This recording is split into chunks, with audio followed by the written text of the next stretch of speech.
Good morning class. आप लोग को अच्छा लग रहा है? फिर हंस क्यों रहे हैं इतना? चलिए बाबू, आज हम लोग एक नया चैप्टर शुरू करते हैं जिसका नाम है ट्रायंगल। क्या नाम है? ट्रायंगल। जिसको हम लोग आज शुरू करेंगे त्रिभुज, जो एक अच्छे चैप्टर है जिसके बारे में थोड़ा सा हम लोग देखते हैं। क्या शुरू करना है बाबू? त्रिभुज। त्रिभुज का एक चित्र भी होता है जिसे आप लोग अच्छे से जानते होंगे, जिसमें 3 भुजाएं होती है। त्रिभुज के बारे में 2 चीज आप लोग अच्छा से याद रखिएगा कि त्रिभुज में कितनी भुजाएं होती है बाबू। तो त्रिभुज में 3 भुजाएं होती है, ये आपको पता होना चाहिए। और एक तो ये होता है कि त्रिभुज में जो 3 कोण होते हैं ना, तो त्रिभुज के तीनों कोणों का योग कितना होता है बाबू? त्रिभुज के तीनों कोणों का योग, तीनों कोणों का योग कितना होता है? तीनों कोणों का योग 180 डिग्री होता है। ये 2 चीज आपको याद रखना है कि त्रिभुज में 3 भुजाएं होती है। 3 भुजाओं के बाद उसमें 3 कोण भी होते हैं, और तीनों कोणों का जो कोण को जोड़िएगा ना, तो कितना होगा? तीनों कोणों का योगफल होता है 180 डिग्री।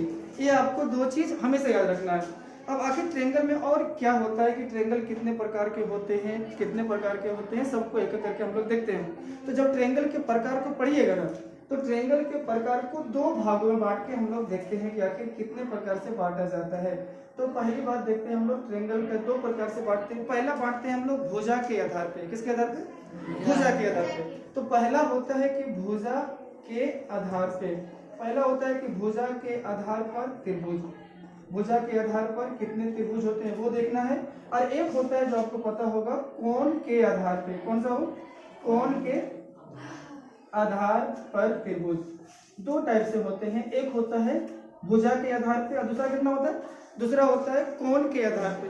कितने कितने हो? पहला होता है भुजा के आधार पे त्रिभुज, और एक होता है कोण के आधार पे त्रिभुज।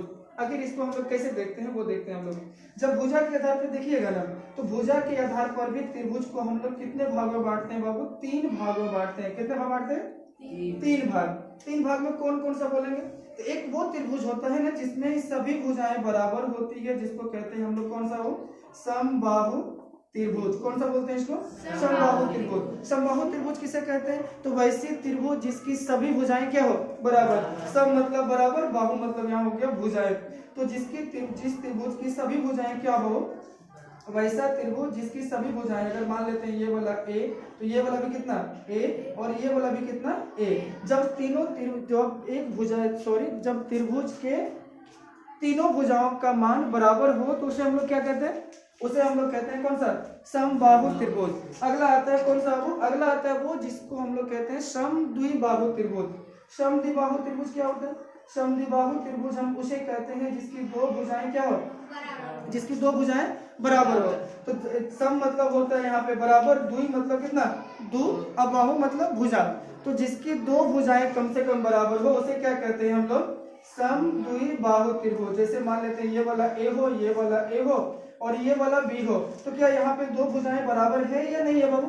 है ना? तो जब यहाँ पे बराबर है तो हम कह सकते हैं कि ये वाला कैसी त्रिभुज है? समद्विबाहु त्रिभुज है। अगला त्रिभुज कौन सा होता है?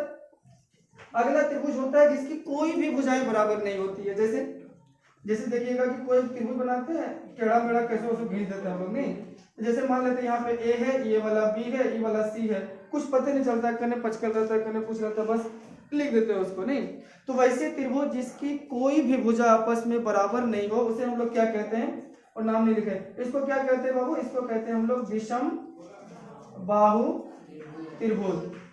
क्या समझ में आया आपको? त्रिभुज में कितनी भुजाएं होती है?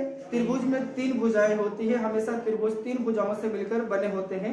उसके अलावा त्रिभुज के तीनों कोणों का योग कितना होता है? हमेशा जब भी त्रिभुज के 3 कोणों को जोड़िएगा ना, तो त्रिभुज के तीनों कोणों का मान कितना होता है? वो 180 डिग्री होता है। ये वाला हो गया। अब अगर त्रिभुज के प्रकार देखिएगा, अगर त्रिभुज कितने प्रकार के होते हैं, तो त्रिभुज के प्रकार को देखने के लिए हम 2 तरह से बांट के देखते हैं। पहला देखते हैं किसके आधार पे? भुजा के आधार पे। और दूसरा देखते हैं किसके आधार पे? कोण के आधार पे। भुजा के आधार पे त्रिभुज 3 होते हैं, समबाहु, समद्विबाहु, विषमबाहु। समबाहु किसे कहते हैं? जिसकी सभी भुजाएं बराबर हो, जिसकी 2 भुजाएं बराबर हो समद्विबाहु, और जिसकी कोई भुजा बराबर नहीं हो क्या कहलाता है? क्या कहलाता है वो? विषम बाहु त्रिभुज। शायद यहाँ तक हो गया होगा आपका, नहीं? इसके बाद देखते हैं कौन सा, कोण के आधार पर देखते हैं त्रिभुज कितने प्रकार का होता है। मिटा इसको, ले पहले बोल दी फिर मिटा, पहले मिटाए तब बोले, नहीं? पूरा खामोश हो गया है आप लोग, ऐसे ही बच्चा होता है। क्या बोले होगे इधर से?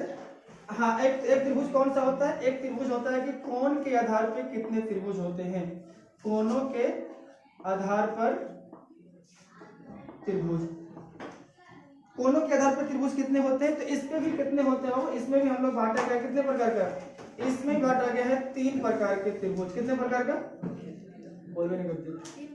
कितने प्रकार का होता है? 3 प्रकार का त्रिभुज होता है। कोण के आधार पर भी त्रिभुज 3 प्रकार का, त्रिभुज 3 प्रकार का होता है। अब देखते हैं कौन कौन सा होता है वो। पहला होता है एक त्रिभुज जिसको बोलते हैं हम लोग समकोण त्रिभुज। कौन सा बोलते हैं वो? समकोण त्रिभुज। समकोण त्रिभुज किसे कहते हैं? समकोण त्रिभुज ऐसे कहते हैं जिस त्रिभुज का कम से कम एक कोण कितना हो बाबू? एक कोण कितना बता रहा हो? 90 डिग्री को बता रहा हो। यदि किसी त्रिभुज का एक कोण 90 डिग्री हो तो क्या कहलाता है वो? समकोण त्रिभुज कहलाता है। एक कोण होता है जिसका नाम है न्यून कोण त्रिभुज। कौन सा हो? न्यून कोण त्रिभुज। न्यून कोण त्रिभुज क्या होता है? अच्छा, इससे पहले कोण के बारे में आपको पता नहीं पता है या नहीं पता है? पता है ना, न्यून कोण, अधिक कोण, समकोण, संपूरक कोण, ये सब अगर नहीं पता है तो बाद में देखेंगे इसको। फिलहाल न्यून कोण किसे कहते हो? न्यून कोण उसे कहते हैं जिस कोण का मान 90 डिग्री से छोटा हो, उसे क्या कहते हैं? न्यून कोण। अब यहाँ पे होता है ना कि वैसा त्रिभुज जिसके कोणों का मान क्या हो, वैसा त्रिभुज जिसके कोण का मान कितना हो? 90 डिग्री से सभी कोणों का मान कितना होना चाहिए? छोटा। जैसे मान लेते हैं ये वाला अगर 60 है तो ये वाला कितना होगा? मान लेते हैं ये 50 है तो कितना होगा?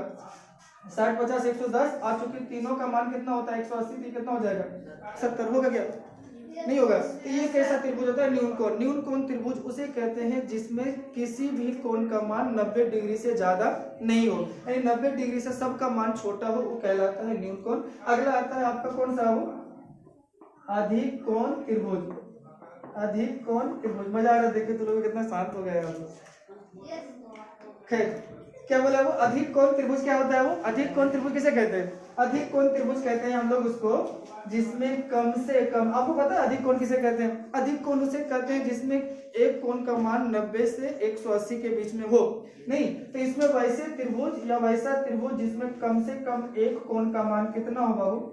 एक कोण का मान कम से कम 90 डिग्री से ज्यादा हो। कितना हो? 90 डिग्री से ज्यादा हो। अगर किसी त्रिभुज में 90 डिग्री, मान लेते हैं अगर इसका मान 110 डिग्री हो, ये कैसा त्रिभुज बनेगा? अधिक कोण त्रिभुज बनेगा। तो आप लोगों ने देखे त्रिभुज को कैसे कैसे देखे? तो त्रिभुज के हम लोग बांटने का तरीका कितना था? 2 तरह से हम लोगों ने बांटे, एक भुजा के आधार पे, एक कोण के आधार पे। आप लोग सब देख लिए होंगे वो। और त्रिभुज में कितने भुजाएं होते हैं, नहीं होते हैं, आप लोग देखें। बाकी इसके बाद लिख लीजिए। अगला फिर से देखेंगे।